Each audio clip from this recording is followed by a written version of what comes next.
So morning நம்மளோட Telegram சேனலில் நிஃப்டிக்கு தேவையான இம்பார்ட்டண்டான சப்போர்ட் அண்ட் ரெசிஸ்டன்ஸாக கொடுத்துருந்தோம். அண்ட் இன்றைக்கி நிஃப்டியோட எக்ஸ்பெரிமே பார்த்திங்கன்னா மார்க்கெட் வந்து சைடேஸ் அண்ட் கன்சால்டேஷன்லேயே முடிஞ்சிருச்சு. ஈவன் மண்டே கூட பார்த்திங்கன்னா மார்க்கெட் வந்து நேர ரேஞ்சில் சைடேஸில் தான் இருந்தாங்க. அந்த நேர ரேஞ்சுக்குள்ளே இன்றைக்கி கம்ப்ளீட்டாக மார்க்கெட் பார்த்திங்கன்னா சைடேஸில் இருந்தாங்க. அண்ட் நம்ம வந்து 2 சினாரியோ கொடுத்துருந்தோம். புல்லிஷ்க்கு இந்த கரெக்ஷன் லெவல் கொடுத்துருந்தோம் பார்த்திங்கன்னா 885 லெவல், அப்படி இல்லை இந்த 825 லெவலில் பிரேக் பண்ணால் பீரிஷாக இருப்பாங்க, புல்லிஷாக இருப்பாங்கன்னு. அண்ட் மார்க்கெட்டும் பார்த்திங்கன்னா எக்ஸாக்டாக நம்ம கொடுத்துருந்த அந்த இன்பிட்வீன் லெவலே பார்த்தீங்கன்னா கம்ப்ளீட்டே மார்க்கெட் சைடேஸ் அண்ட் ப்ரீமியம் மீட்டிங்கில் தான் வந்து கான்சன்ட்ரேட் பண்ணியிருந்தாங்க.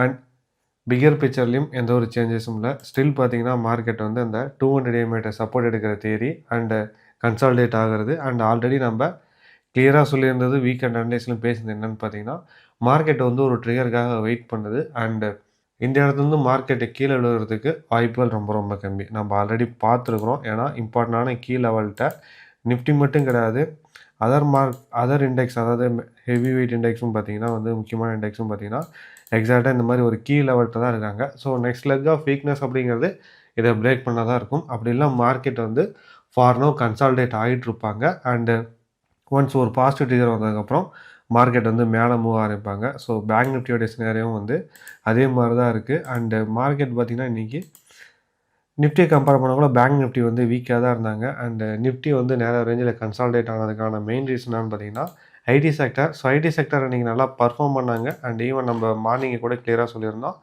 ஐடி செக்டர் வந்து இன்றைக்கி ஸ்பாட்லைட்டில் இருக்குது. ரீசன் இன்ஃபோசிஸ் வந்து ஷேர்ஸை பைபேக் பண்ணுற அனௌன்ஸ்மெண்ட் கொடுத்துருந்தாங்க. ஸோ அதனால் வந்து ஐடி செக்டர் இன்றைக்கி பார்த்திங்கன்னா ஒரு புல்லிஷ் மொமெண்டம் இருந்துச்சு. ஸோ மோர் தேன் தட் நம்ம அதர் இண்டெக்ஸில் 200 கம்பேர் பண்ணுற மாதிரி இதுக்கும் கம்பேர் பண்ணி பார்த்திங்கன்னா இவங்க ஆல்ரெடி அதை பிரேக் பண்ணி ரொம்ப நாளாக கீழே தான் வந்து சஸ்டெயின் பண்ணிட்டு இருக்காங்க. அதர் இண்டெக்ஸை கம்பேர் பண்ணக்குள்ள அதர் செக்டரை கம்பேர் பண்ணக்குள்ள ஐடி செக்டர் நல்லாவே வீக்காக இருக்குது. ஸோ அதனால் ஏதாவது ஒரு பாசிட்டிவ் ட்ரிகர் வந்து ஷார்ட் கவரிங் ரேலி வந்துச்சுன்னா ஐடி செக்டர் நல்லா பர்ஃபார்ம் பண்ணும். அப்படி ஐடி செக்டர் நல்லா பர்ஃபார்ம் பண்ணும் பட்சத்தில் நிஃப்டி 50 நல்லாவே பண்ணுவாங்க. அண்ட் சென்செக்ஸும் பார்த்திங்கன்னா எக்ஸாக்டாக 200 EMA தான் இருக்காங்க. அண்ட் ஃபின் நிஃப்டியும் 200 EMA ப்ளஸ் ப்ரீவியஸ் விங்கோட லோ லெவல்கிட்ட தான் இருக்கிறாங்க. ஸோ வீக்னஸ் அப்படிங்கிறது கொடுத்துருந்த இந்த இம்பார்ட்டண்டான சப்போர்ட் லெவலாம் பிரேக் பண்ணி சஸ்டெயின் பண்ணதுக்கப்புறம் தான். அண்ட் லைக்லி புல்லிஷ்னஸ் அப்படிங்கிறதும் பார்த்திங்கன்னா நம்மளுக்கு டேட்டாவில் எஃப்ஐஏ வந்து அக்ரஷனாக ஷார்ட் ஸ்கோல் பண்ணியிருக்காங்க பார்த்தீங்களா, அது ஸ்டெப் பை ஸ்டெப்பாக குறையணும். அண்ட் ஷார்ட் கவரிங்லாம் வரணும். அப்படி இல்லைனா 2 நாள் தொடர்ந்து ப்ரீவியஸ் டே ஹைக் மேலே மார்க்கெட் டெய்லி கேண்டில் க்ளோசிங் வைக்கணும்.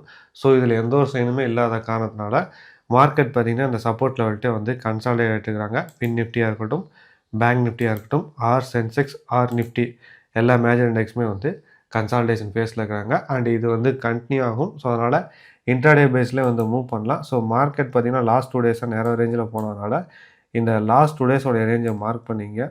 நெக்ஸ்ட் மூவ் அப்படிங்கிறது இந்த லாஸ்ட் 2 டேஸோடைய ரேஞ்சை பிரேக் பண்ணதுக்கப்புறம் தான் வரும். இன்பிட்வீன் இந்த ரேஞ்சில் மார்க்கெட் இருக்க கூட நம்ம அகெயின் வந்து ஒரு கன்சால்டேஷன் ப்ரீமியம் மீட்டிங் டே தான் எதிர்பார்க்க முடியும். அண்ட் மார்க்கெட் வந்து இந்த அப்பர் எண்டை மல்டிபிள் டைம் வந்து டெஸ்ட் பண்ண ட்ரை பண்ணிட்டாங்க. ஸோ இந்த அப்பர் எண்டை பிரேக் பண்ணிட்டாங்கன்னா நெக்ஸ்ட்டு ஸ்டாப் வந்து 25,000 தான் இருக்கும். அண்ட் நம்ம அதுக்கப்புறம் மார்க்கெட் வந்து கொஞ்சம் ஒரு புல்ரன் எதிர்பார்க்கலாம். பட் அதுக்கு மார்க்கெட் வந்து இந்த லாஸ்ட் 2 டேஸ் ரேஞ்சோடைய ஹை அப்படி இல்லை லோ பிரேக் பண்ணால் தான் வந்து நெக்ஸ்ட் மொமெண்டம் வரும். ஃபார் இன்ட்ராடேயில் ப்ளே பண்ணுறது நல்லது. அண்ட் நாளைக்கு வாட்ச் பண்ண வேண்டிய 2 கீ லெவல்ஸ் என்னென்னு பார்த்தீங்கன்னா 24,890 அண்ட் அதே மாதிரி சப்போர்ட் லெவல் வந்து 750. ஸோ இந்த 2 லெவல் தான் நாளைக்கு ரொம்ப இம்பார்ட்டன்ட். மார்க்கெட் இந்த லெவல் வரக்குள்ள க்ளோஸாக அப்சர்வ் பண்ணுங்கள். அண்ட் பிகர் பிக்சருக்கான லெவலும் மார்க் பண்ணிட்டு மார்க்கெட் ஒரு வேளை நாளைக்கு இல்லை அப்கமிங் டேஸில் அந்த லெவல்ட்டு வந்தாலும் மார்க்கெட் எப்படி ரியாக்ட் பண்ணுங்கிறத சைட் பை சைட் க்ளோஸாக அப்சர்வ் பண்ணுங்கள். ஃபார் நவ் இந்த 2 லெவலும் நாளைக்கு இம்பார்ட்டண்டாக இருக்கும்போது அண்ட் ட்ரேடிங் ஆப்பர்ச்சுனிட்டி அப்படிங்கிறது இந்த 2 லெவல் இருந்தால் நம்ம எதிர்பார்க்குறோம். தேங்க்ஸ் ஃபார் வாட்சிங். மற்றபடியே சந்திப்போம். மகிழ்ச்சி.